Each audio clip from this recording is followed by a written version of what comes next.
আসসালামু আলাইকুম প্রিয় ভিউয়ার্স, আশা করি সবাই ভালো আছেন। সবাইকে শুভেচ্ছা জানিয়ে নতুন আরও একটি ভিডিও শুরু করছি। আজকের ভিডিওতে খুবই গুরুত্বপূর্ণ কিছু ইংরেজি বাক্য রয়েছে। যারা খুব সহজে এবং দ্রুত ইংরেজিতে কথা বলতে চান তারা ভিডিওটা সম্পূর্ণ দেখতে থাকুন। শিশুটি খুব সুন্দর।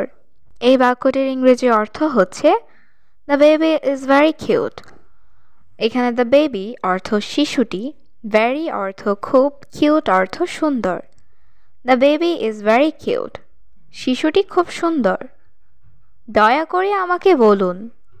এই বাক্যটির ইংরেজি অর্থ হবে প্লিজ টেল মি। এখানে প্লিজ অর্থ দয়া করে, টেল অর্থ বলা, মি অর্থ আমাকে। প্লিজ টেল মি, দয়া করে আমাকে বলুন। আজ বেশ গরম। এই বাক্যটির ইংরেজি অর্থ হবে টুডে ইজ ভেরি হট। এখানে টুডে অর্থ আজ, ভেরি অর্থ খুব বা বেশি বা অনেক, হট অর্থ গরম। Today is very hot. আজ বেশ গরম। তোমার বাড়ি কোথায়? এই বাক্যটির ইংরেজি অর্থ হবে ওয়্যার ইজ ইউর হোম। এখানে ওয়্যার অর্থ কোথায়, ইউর অর্থ তোমার, হোম অর্থ বাড়ি। Where is your home? তোমার বাড়ি কোথায়? এক সপ্তাহ পরে এসো। এই বাক্যটির ইংরেজি অর্থ হবে কাম আফটার 1 উইক। এখানে কাম অর্থ আসা, আফটার অর্থ পরে, 1 অর্থ এক, উইক অর্থ সপ্তাহ। কাম আফটার 1 উইক, এক সপ্তাহ পরে এসো। আপনি কি আমায় ডেকেছিলেন? এই বাক্যটির ইংরেজি অর্থ হবে ডিড ইউ কল মি? এখানে ইউ অর্থ আপনি, ডিড ইউ অর্থ আপনি কি, কল অর্থ ডাকা, মি অর্থ আমাকে। Did you call me? আপনি কি আমায় ডেকেছিলেন? আমি ঠিক আছি। এই বাক্যটির ইংরেজি অর্থ হবে আই অ্যাম ওকে। এখানে আই অর্থ আমি, ওকে অর্থ ঠিক আছি। আই অ্যাম ওকে, আমি ঠিক আছি। তুমি কি অবিবাহিত? এই বাক্যটির ইংরেজি অর্থ হবে আর ইউ সিঙ্গল? এখানে ইউ অর্থ তুমি, আর ইউ অর্থ তুমি কি, সিঙ্গেল অর্থ অবিবাহিত। Are you single? তুমি কি অবিবাহিত? তুমি কি ক্লান্ত? এই বাক্যটির ইংরেজি অর্থ হবে আর ইউ টায়ার্ড? এখানে ইউ অর্থ তুমি, আর ইউ অর্থ তুমি কি, টায়ার্ড অর্থ ক্লান্ত। Are you tired? তুমি কি ক্লান্ত? তোমার কি কোনো সাহায্য প্রয়োজন? এই বাক্যটির ইংরেজি অর্থ হচ্ছে do you need any help? এখানে ইউ অর্থ তোমার, ডু ইউ অর্থ তোমার কি, নিড অর্থ প্রয়োজন বা দরকার, এনি অর্থ কোনো, হেল্প অর্থ সাহায্য। Do you need any help? তোমার কি কোনো সাহায্য প্রয়োজন? আমি তোমার জন্য কি করতে পারি? এই বাক্যটির ইংরেজি অর্থ হবে what can I do for you?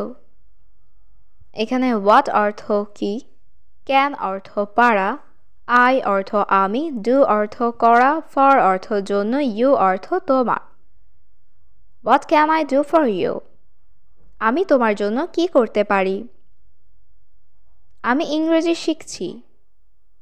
এই বাক্যটির ইংরেজি অর্থ হবে আই অ্যাম লার্নিং ইংলিশ।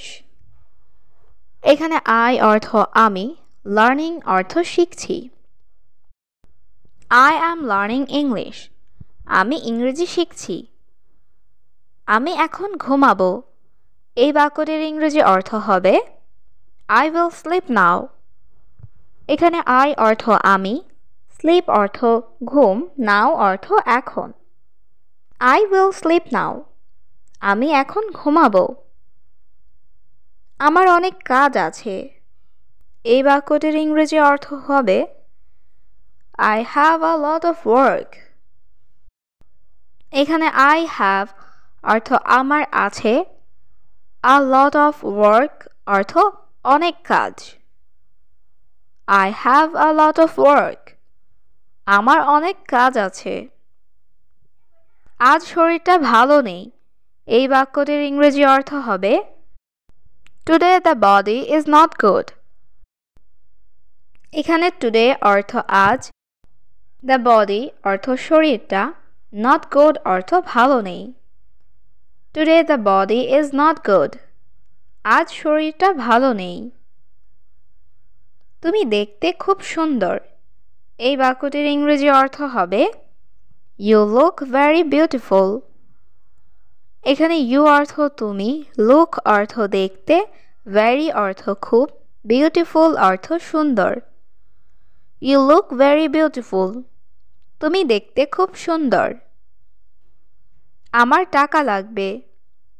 এই বাক্যটির ইংরেজি অর্থ হবে আই নিড মানি।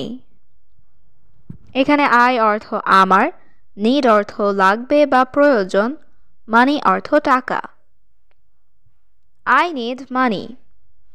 আমার টাকা লাগবে। সে বেশি কথা বলে। এই বাক্যটির ইংরেজি অর্থ হবে হি টক্স মোর। এখানে হি অর্থ সে, টক্স অর্থ কথা বলা, মোর অর্থ বেশি। হি টক্স মোর। সে বেশি কথা বলে। তুমি কি কাজ করো? এই বাক্যটির ইংরেজি অর্থ হবে হোয়াট ডু ইউ ওয়ার্ক। এখানে হোয়াট অর্থ কি, ডু অর্থ করা, ইউ অর্থ তুমি, ওয়ার্ক অর্থ কাজ। What do you work. তুমি কি কাজ করো? আমি দোকানে কাজ করি। এই বাক্যটির ইংরেজি অর্থ হবে I work in a shop. এখানে আই অর্থ আমি, ওয়ার্ক অর্থ কাজ, শপ অর্থ দোকান। I work in a shop. আমি দোকানে কাজ করি। তোমার বেতন কত টাকা? এই বাক্যটির ইংরেজি অর্থ হবে how much is your salary. এখানে হাউ মাচ অর্থ কত, ইউর অর্থ তোমার, স্যালারি অর্থ বেতন। How much is your salary. তোমার বেতন কত টাকা? 2000 রিয়াল। এই বাক্যটির ইংরেজি অর্থ হবে 2000 রিয়ালস। এখানে 2000 অর্থ 2000, রিয়ালস অর্থ রিয়াল। 2000 রিয়াল। 2000 রিয়াল। আপনার সাথে কাজ করা যাবে? এই বাক্যটির ইংরেজি অর্থ হবে ক্যান ওয়ার্ক উইথ ইউ। এখানে ক্যান অর্থ পারা বা করা, ওয়ার্ক অর্থ কাজ, উইথ অর্থ সাথে, ইউ অর্থ আপনার। Can work with you. আপনার সাথে কাজ করা যাবে? তুমি আমার বন্ধু হবে? এই বাক্যটির ইংরেজি অর্থ হবে will you be my friend. এখানে ইউ অর্থ তুমি, উইল বি অর্থ হবে, মি অর্থ আমার, ফ্রেন্ড অর্থ বন্ধু। Will you be my friend. তুমি আমার বন্ধু হবে? আমাকে যেতে হবে। এই বাক্যটির ইংরেজি অর্থ হবে আই হ্যাভ টু গো। এখানে আই অর্থ আমার, হ্যাভ টু গো অর্থ যেতে হবে। I have to go. আমার যেতে হবে। ভিডিওটি দেখার জন্য ধন্যবাদ। এই বাক্যটির ইংরেজি অর্থ হবে thanks for watching the video. এখানে থ্যাঙ্কস অর্থ ধন্যবাদ, ফর অর্থ জন্য, ওয়াচিং অর্থ দেখা, দ্য ভিডিও অর্থ ভিডিওটি। Thanks for watching the video. ভিডিওটি দেখার জন্য ধন্যবাদ।